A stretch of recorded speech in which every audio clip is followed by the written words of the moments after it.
What's up, everybody? It's me, MW3, and I'm playing some Modern Warfare 3 here. Yeah, you can see this is the new DLC pack, episode number 4. Here we are. Yeah, we're landed down in the AC-130. Yeah. So this DLC pack was pretty whack. I mean, look at the UI, user interface, man. It's all different. So all this really cool shit's going on, and the controls got messed up for some reason. I don't know what happened, but so I had to go and raid. I have to go hack into the teddy bears. It's really weird. Normally when they do Modern Warfare 3, you're usually like the American military versus the PMC, the African military. No. This time you're squirrels. I don't know why, but they made you squirrels. So I'm loving the DLC, and if you haven't already downloaded it, go download it. But I mean, go try it out. It's more fun, and you can go and actually have some fun doing something like, I don't know, shooting up teddy bears. And something even cooler is they actually incorporated the burst fire and the auto fire thing, man. I know it sounds weird, but see, look at this shit. I am just owning everybody down the site because I switched from burst fire to auto fire. Yeah, that's something everybody's been bitching to Call of Duty about. Give us burst fire. Well, now you got it. So yeah, look at the good shooting Bailey 911. See, the game knows. Hey, this is a good DLC. I'm gonna be downloading this thing for many years because I'm playing as a fucking squirrel, man. See this shit? See, I can stab myself now and heal myself. Do you know how many steroids and spray cans I had to snort to get that kind of power? That's right, I had to do a lot of things to get that in Modern Warfare 3, so I'm happy about this DLC. Look at that, I can now buy turrets. I mean, Modern Warfare 3, all they do is give you guns and all these little grenades. You can go run out and kill streaks and stupid things like that. But no. They went way out. See, look at this shit. I am running up the field, and I have allies that are actually helping me out. I'm shooting them because I have friendly fire enabled for some reason, but, they're taking some damage, but they're not dying. Yeah, so, you're not going to have any one asshole using the sniper on you, just shooting you in the face and instantly killing you. Oh, look at this asshole. He tries to kid up on me. Yeah. That's what I thought, bitch. I collect these yellow coins. I think they're ammo drops. But, with the new DLC, you can't really tell what everything's like. Oh, look at this asshole. He's trying to shoot me. Bitch, you just got jacked. Yeah. So there's that turret up there in the sky. Look, nice one, Bailey 911. Keep it up. The game knows that you have been sucking so much that we should give you a reward. So we're going to make sure to let you know extra special how extra sucky you are. Because for some reason you need to be special ed to be special and being like, good job, Bailey 911. No. See, I throw a grenade up on that turret and that turret ain't dying. But for some reason Modern Warfare 3 decided to incorporate turrets, really mundane turrets that seem to shoot at really crappy rates. I don't know why, but I can get shot in the face by this turret 3 times and not take any damage. I mean, look at that stuff. I was literally running in the turret's bullets, and I had to throw a grenade there. It didn't even explode to a grenade. I don't know why, but Treyarch and Infinity Ward and all these other people, they decided to buff the game up and make it so that grenades were like titty fucking pieces of shit. They don't matter at all, but they're just for fun. Yeah, I know it seems like an obscure reference, but they do make sense. So, for some reason, too, to hack into the computer, you have to shoot this little purple orb. I don't know what game or person who developed that thought in their sane mind that, hey, maybe to hack on the computer we can just shoot this wall, but I think it's genius.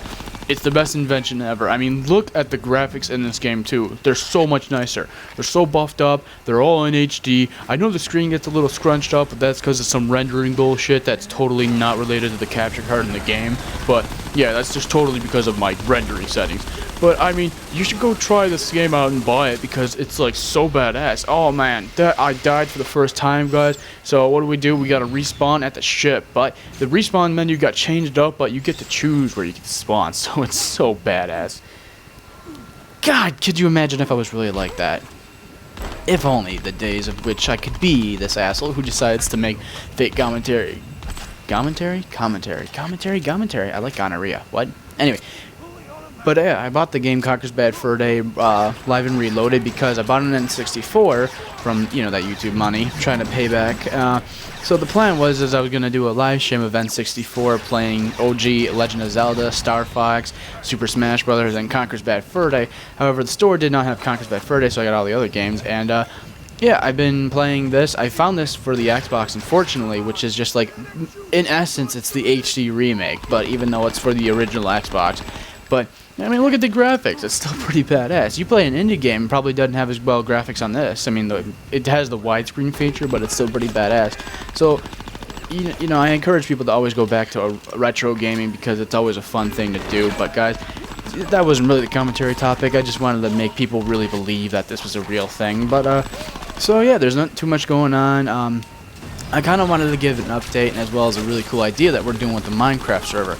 I know it's irrelevant to talk about Minecraft and not have Minecraft playing, but it's relevant, which is probably why the title is going to say Minecraft server update for God knows why reason. But so the server is actually changing up. We're changing the IP of the server, as well as we're changing up some of the features in it. So what we're doing, guys, is we're turning this thing into a 4-way free-for-all, and what that means is that we're keeping PvP and factions as the main part of the server, but what we're doing is something cool, is that we're creating a 4-faction type of war system, where basically you guys need to pick, as soon as you spawn into the server, here's what's going to happen. You're going to spawn, and you're going to have to choose what faction, aka what race you want to join. There are humans, there are orcs, there are elves, and there are nether beasts. Yes, I couldn't remember for a second, I apologize. But it's super fun, and the whole point is that as races, you're gonna want to pit against each other and fight and fight and fight and try to survive. And the whole point is kind of this fight for survival. There's a backstory behind it too, guys, but I'm not really gonna go into too much detail about that right now.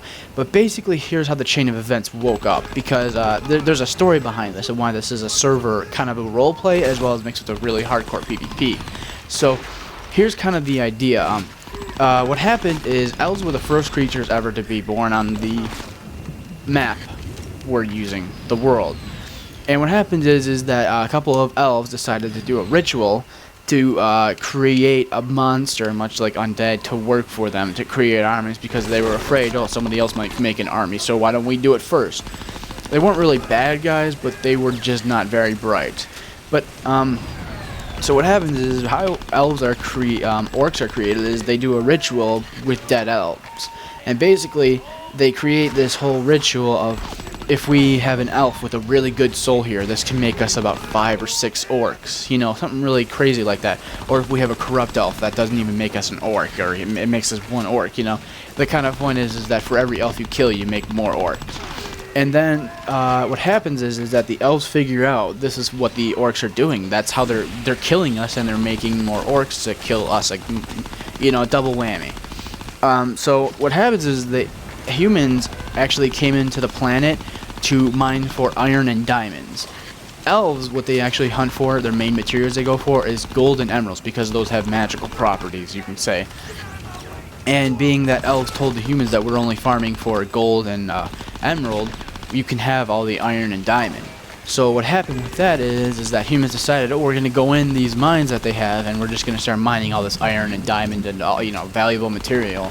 So after they figured out what's going on with the orcs, or the elves decide that they need help, so they can't be on the front lines and die and risk getting more orcs being made. So they ask the humans, hey, we need your help. If you can help us fight off the orcs, you know, we can, you know, increase your mining, or some sort of trade-off type of deal. But what happens is that the humans aren't even able to respond to this message, because what happens is that as they're digging so deep into the ground for iron and diamond, that they actually go into the nether. They dig into the nether beast world, where the nether beasts were actually having some dimensional plane issues. I'm not really going to specify them because I don't have the details right in front of my face, because I wrote all these down. It's a really cool lore behind it, lore being a story behind it, and it's really unique. But so as the humans were digging, they ran into the nether beast, and the nether beast started attacking the humans. So because of that, they had no additional troops or anything to spare to the elves, and the elves got pissed off and said, fuck humans. Why are we helping humans if they're not helping us? Which creates this whole 4-way free-for-all. Orcs are just for themselves, elves are for themselves, humans are for themselves, and nether beasts, they're for themselves, but it's like, yeah, they're just chaotic creatures, really, if you think about it. But each one's going to have special perks, each one's going to have special bonuses. Like, if you're an orc, for selling pig meat and raw cow meat and such like that, you'll make more money. if you go to the human side, you'll have easier access to redstone. You know, selling redstone and stone bricks will make you money. If you go to the elves, you'll sell gold and emeralds for way more money. If you go to the nether beasts, well, the nether beasts aren't actually going to be released initially, but they're a coming feature because we have some cool plans with them. So guys, I do hope you enjoy the gameplay. It's something unique and different from everyone else. I mean, go buy this game. It's 20 bucks, which is the downside, 25 for what I got it. 25, I'm sorry. So it's really fun. It's an Xbox, so there's no Xbox Live anymore, really. I mean, you can try to connect, but I doubt there's any luck with connection. It's a fun game, though, and I encourage everybody to try it. And yeah, I hope you join us on the Minecraft server, because the Minecraft server will be booming soon. I'm talking booming. There's going to be a lot of fun, a lot of help from people. We're going to be building nice spawn cities, and we have everything planned out. So I encourage you guys to try it out. And yeah, the Panther Lord's not happy right now. He's a little pissed, and he wants his fucking milk.